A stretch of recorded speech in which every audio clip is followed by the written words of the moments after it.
반갑습니다. 국민건축가 이현우입니다. 오늘은 이제 행복한 집 찾기 10가지 비결 중에 제일 중요한 시간입니다. 네 번째, 자기 집 지어본 건축가를 만나라. 이거 당연한 거 아닌가? 당연한 거? 근데 대한민국의 많은 건축가들 중에 자기 집을 지어본 경험이 없으신 분도 꽤 있어요. 그래서 저는 그건 되게 중요하다고 생각합니다. 아니 뭐 전문가인데 굳이 내가 내 집을 지어봐서 살아본 사람이 아니 무슨 관공서 설계 많이 하잖아요.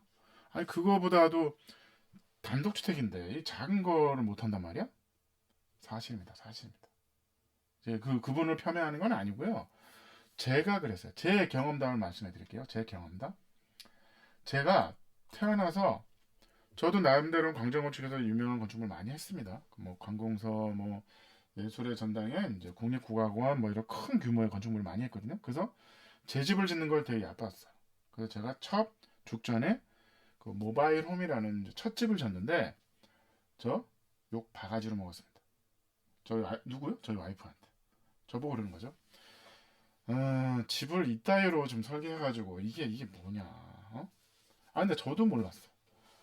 이런 부분이 있네. 내가 그 설계하고 내가 설계한 거라다 내가 직접 살면서 느끼는 건 또 다른 얘기더라고요. 내가 설계하면서 이렇게 해야지 이게 삶이 편할 거야. 이게 왜냐면 편안한 집이 중요한 거잖아요.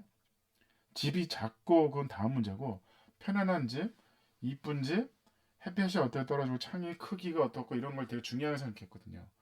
근데 정작 살아보니까 집이 이쁜 거는 오래 못 가더라고요.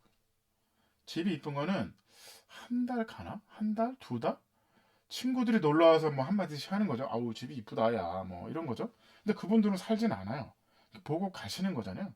근데 저는 생활을 해야 되잖아요. 생활을 하면서 느끼는 뭔가 너무 불편한 점이 많아요. 예를 들어서 주방 위에 천창을 제가 뚫어놨어요. 주방 위에 천창을 뚫어놨어요. 처음에는 건축가라서 그게 너무 하고 싶었던 거예요. 아니 주방 위에 천창에서 햇볕이 들어오고 얼마나 좋아. 좋죠? 근데 저 와이프가 어느 날 설거지를 하는데 모자를 쓰고 설거지를 해요. 아니 여보, 아니 실내에서 무슨 모자를 쓰고 설거지를 해? 그러면 저 와이프가 그러는 거죠. 장난하냐? 네가 이렇게 설계해놨잖아. 네가 그 우짜란 말에 햇볕이 이렇게 들어오는데 설거지 이상하게 여기에 햇빛이 떨어져. 설거지하는 요 싱크대 볼에. 그거 어떻게 해요? 모자를 써야 되는 거예요. 응? 이거 되게 중요한 겁니다. 아파트에 살면서 단독재 설계를 잘 할 수 있다? 저는 좋아요.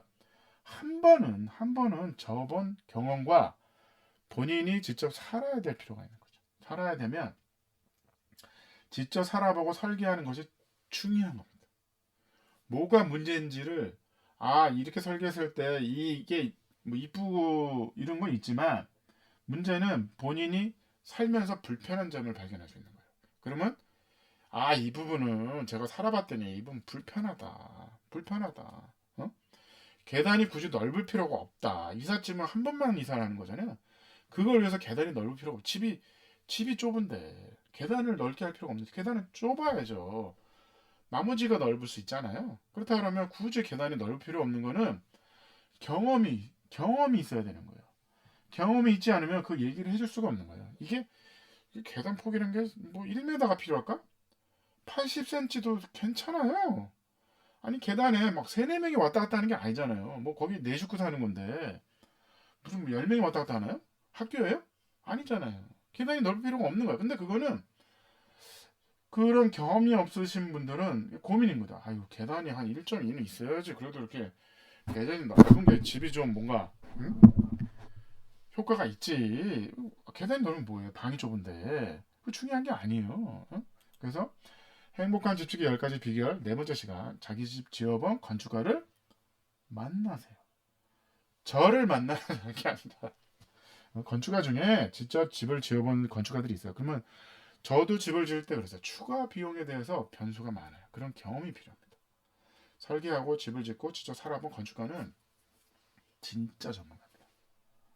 베테랑인 거죠. 심지어는 그 이해를 할 줄 아는 거죠. 건축주도 이해하고 시공자도 이해하고 설계자도 이해하는 거예요. 이 메커니즘이 되게 중요한 거거든요. 어? 나는 계속 설계만 했어. 설계하면 설계자 입장만 얘기합니다. 건축주의 입장을 그러니까 알 수가 없는 거죠. 왜? 본인이 건축주가 대부분 경험이 없는데 본인 얘기만 하는 거야. 시공자를 이해할 수 없는 거죠. 설계자도 시공자를 이해할 수 있어야 되는 거죠. 시공사가 왜 그렇게 얘기하는지 다 이유가 있는 거야. 무조건 반대하는 게 아니잖아요. 당연히 그분은 그 좋은 집을 짓는 목표는 똑같아요. 건축주도 그렇고 설계자도 그렇고 시공자도 목표는 똑같습니다. 좋은 집을 짓게 하는 거 목표는 똑같지만 시공자는 이윤이 남아야죠. 이윤이 남으면서 좋은 건축물이 되는 거를 원하지 본인 돈으로 좋은 건물을 왜 짓습니까? 그거를 이해할 수 있어야 되는 거죠. 본인이 집을 지으신 건축가는 이해합니다. 아, 시공사의 마음을 이해해요. 그 입장을 이해하는 거죠. 그거에 맞게 건축주의 마음도 이해하는 거죠. 왜? 자기도 해봤거든. 이거 되게 중요한 겁니다.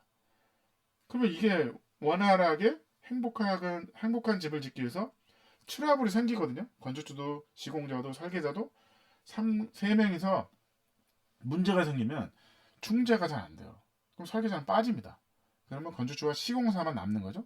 건축주와 시공사에 불신이 생기면 끝까지 문제가 생기는 거예요. 그러면 잔금이 어떠냐, 돈 문제까지 생기는 거죠. 그런 거를 막기 위한 설계자의 건축가의 조언이 필요한 거죠. 조언이 필요하려면 경험이 있어야 되잖아요. 제가 경험이 있어야 얘기를 해줄 수 있는 거잖아요. 경험이 없는데 어떻게 해줘요? 그러니까 빠지는 거예요. 네 번째. 저는 설계고요. 설계에 대해서만 얘기하겠습니다. 설계자로서만 남겠습니다. 본인 얘기하세요. 전 빠지게요. 둘이 하세요. 둘이. 내 문제가 아니네. 내 문제가 아니네. 뭐야, 나 알지도 못하고. 그럴 수는 없는 거잖아요. 행복한 집 짓기 위한 10가지 비결 중에 네 번째에 들어가 있는 거예요. 자기 집을 지어본 건축가를 선택하세요. 기왕이면. 그래서 한번 그분이 지어본 그 집에 한번 가보셔서 불편한 점이 없냐. 불편한 점이 있어야 되는 거죠. 단점이 있어야 되는 거죠.